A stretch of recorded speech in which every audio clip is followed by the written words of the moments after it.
This is Amy Chan from CakeDecoratingSchool.com, and if you like cake decorating, you're in the right place.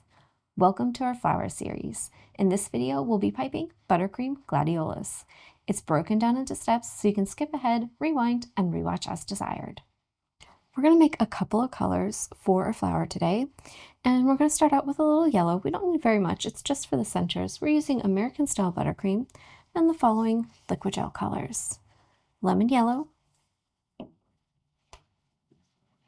red,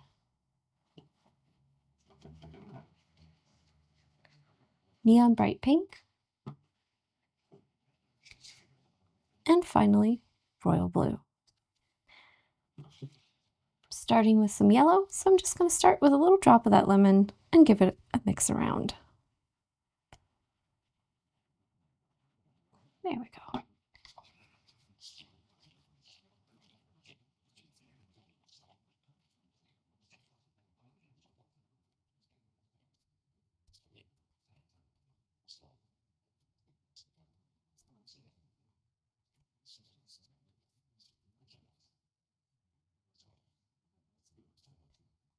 Beautiful. We've got a nice, bright, vibrant yellow. Next, we're going to make some green. I'm going to do a little bit of lemon, some royal blue. It's kind of approximately the same amounts. And I want to dull it just a little bit, so I'm just going to add a tiny little speck of that red. And since we're adding red to green, it should give it a nice little bit of earthiness.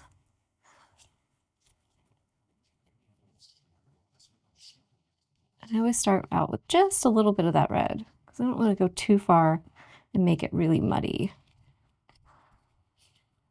I'm just going to get this color mixed around, and I'll probably adjust the level just a tiny bit by adding just a little more red. Because it's looking nice right now, but it's a little vibrant. Just want to mute it just a tiny touch.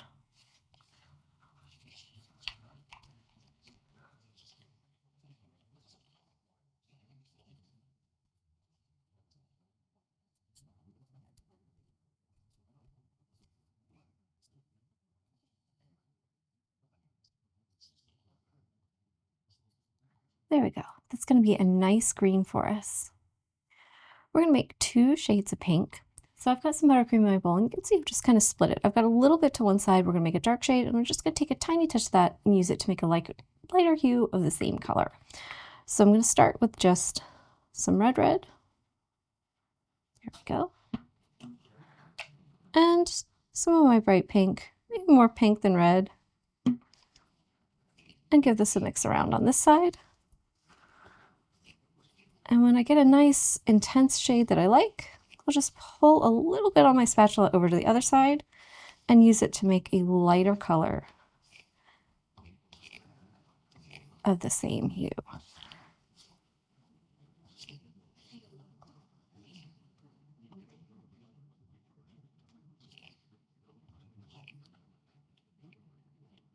See this nice, vibrant, almost red kind of pink?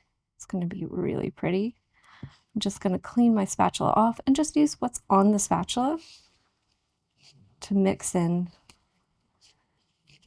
and blend my lighter color.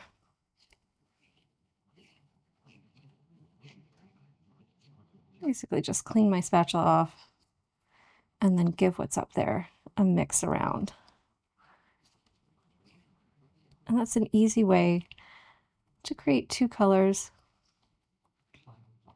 that feel like they really belong together. You can see that's just a lighter version of the same color. We're going to use 4 bags for this flower. The first is loaded with our green, and we'll be using it with a number 352 and using that coupler to change to number 8. The next is loaded with our yellow, and we'll be using a number 4.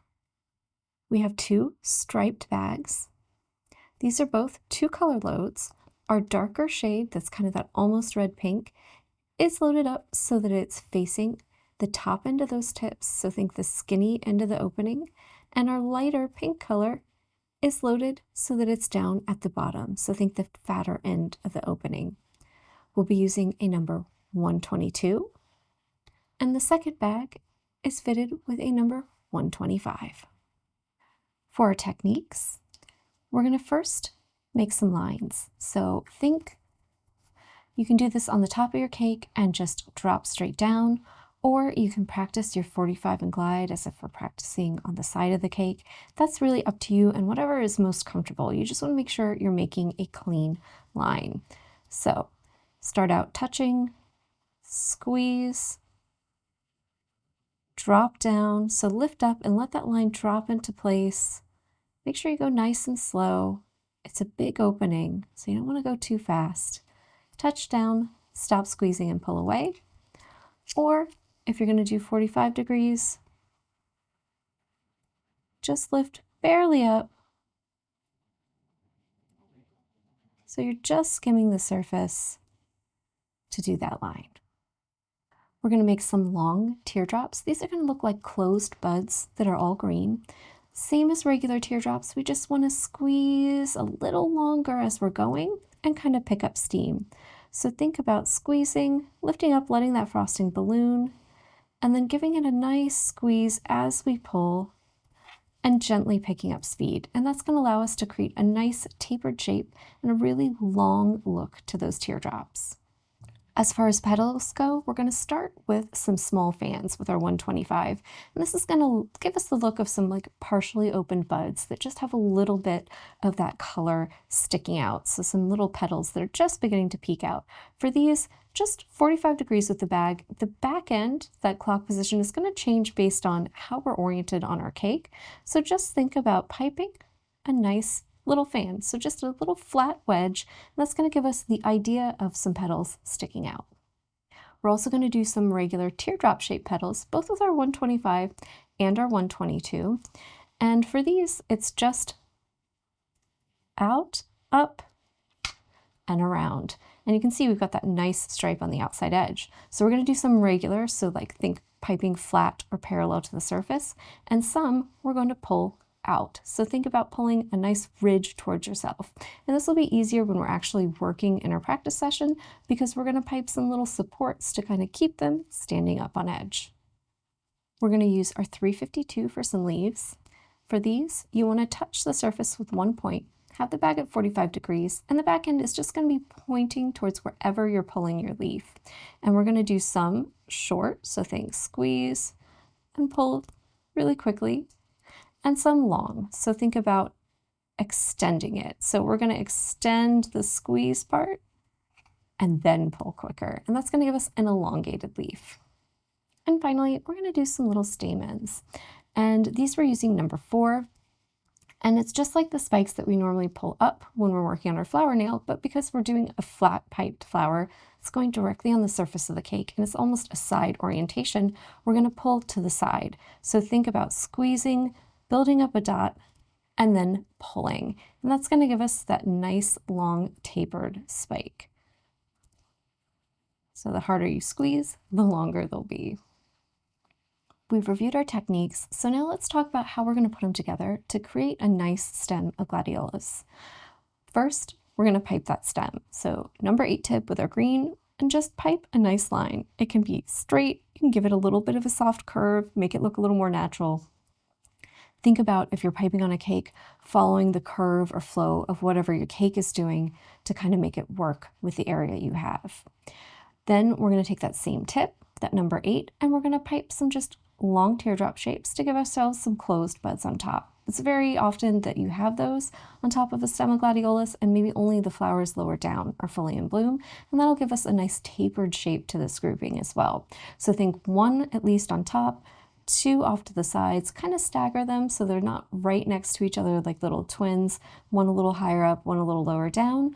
And then once you do that, we'll start some little kind of like half open buds. This is where we're going to take our 125, make a little small fan, and then go on top of it with that number 8 and give it that look of a bud that's just starting to open up. When we get to our flowers, we're going to use that 125, do a back petal, then we'll switch to our number 352 with our green. I'm going to do 2 leaves just a little away from that petal. If you see it showing through later, it's going to look just a little bit like sepals back there, but really what we're doing with those leaves is giving ourselves a little support. We're then going to take the 125 and pull petals, one on each side of that back petal, to create the look of the flower coming forward and give it that kind of little trumpet cone-like shape. And so those petals are going to kind of stand up on their sides, and with this back petal in the middle and the leaves on the side, it's going to have a little bit of the support it needs so they don't flop over too much on you and your blossoms don't end up looking too flat. Once we've done that, we're going to go in with the center and pipe a stamen in the middle. So think your number 4 tip with your yellow, pipe at least one nice big long one. If you need a little extra support there in the middle, pipe a couple of other small ones. They don't even have to show up the top. It's just to build up the frosting a little bit to give yourself some support. We're then going to change to our bag with our number 122. And we're going to pipe 2 petals in the front. So this is going to feel a little weird because that tip is going to be kind of curving towards you and feel almost like it's backwards, because normally when we use it, it's kind of curving in and we're piping on our nail. But this is going to give us petals that curve out towards us. So just 2 teardrop shaped petals. Do one first either on the left or right, and then the other one slightly overlapping. And that's going to kind of give your blossom a finished look and look like it's unfurling and those petals are curling towards you. We'll use our bag of green with our 352. You can just put some sepals on the bottom to finish it because it might have a little bit of a blunt end and look a little chunky on the bottom. And that'll help connect us to our stem and make everything look like it has a nice tapered flow. We can then go in and fill our stem in with more of our half open buds, more of our large blossoms. So just anywhere you need to. I like to kind of put a little half open bud on the opposite side of the stem from a full blossom, maybe do another full blossom or 2, and then finish us off with our 352 and just do some nice long leaves. So wherever you need, wherever it kind of needs it for that flow of your design, put a nice long leaf down there, because gladiolus typically have these really long kind of like flat spade-like leaves. And it's just a really beautiful plant, and it's a really great one to do on something like a sheet cake for a beautiful polished finished design that's actually pretty simple to execute. We've done our review, so let's practice piping. I've got just a little piece of plexi because if I practice on my paper, it's going to lift up on you. If you're at home and you don't have something like this to practice on, a spare cake board will do, just something that won't lift up on you as you're going. And I'm going to just first draw a nice line with my number 8 tip and my green. So you can 45 and glide, or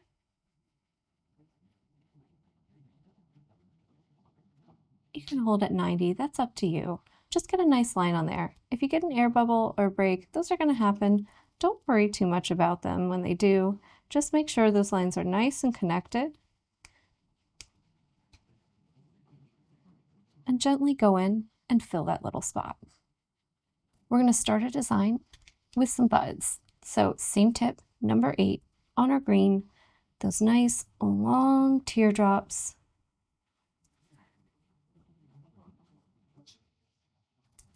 Probably want at least 3 just so we can start building up at top. Now we're going to make our kind of half open buds. So we're taking our 125, we're just going to do a small little fan. Think really simple, tiny little wedge on each side. And then we're going to use our number 8.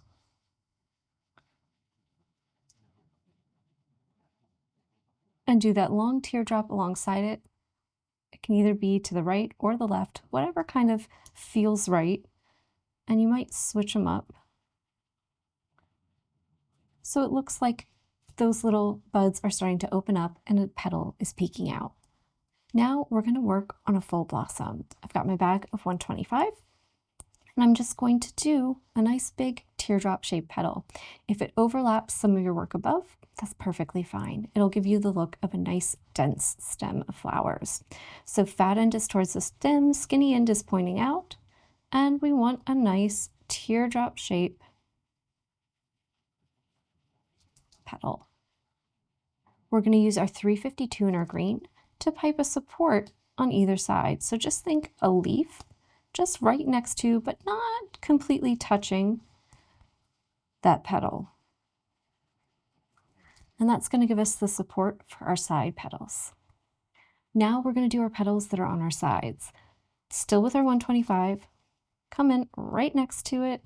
So think first on the right, pull up and back, and then on the left. And we're just sandwiching this in between that back petal and the leaf we put on there.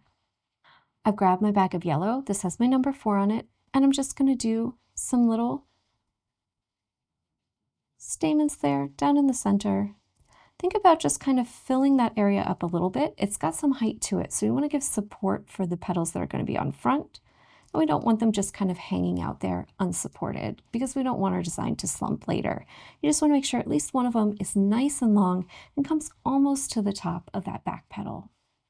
We've grabbed our bag with our 122 on it, and you can see now it's curving so that the point is facing towards me, and that's exactly what we want.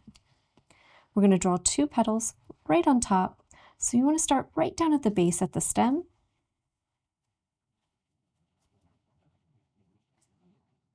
Do 1, and then do the second one so that it overlaps. Since the base of our flowers are probably just a little bit clunky and maybe the angle doesn't line up perfectly with the flow of our stem, you can correct that by just putting a few small leaves, so think short ones, on the bottom as sepals, and that'll help give us a nice flow to the flower overall. You can see it kind of corrects things and makes it look like it's part of that stem.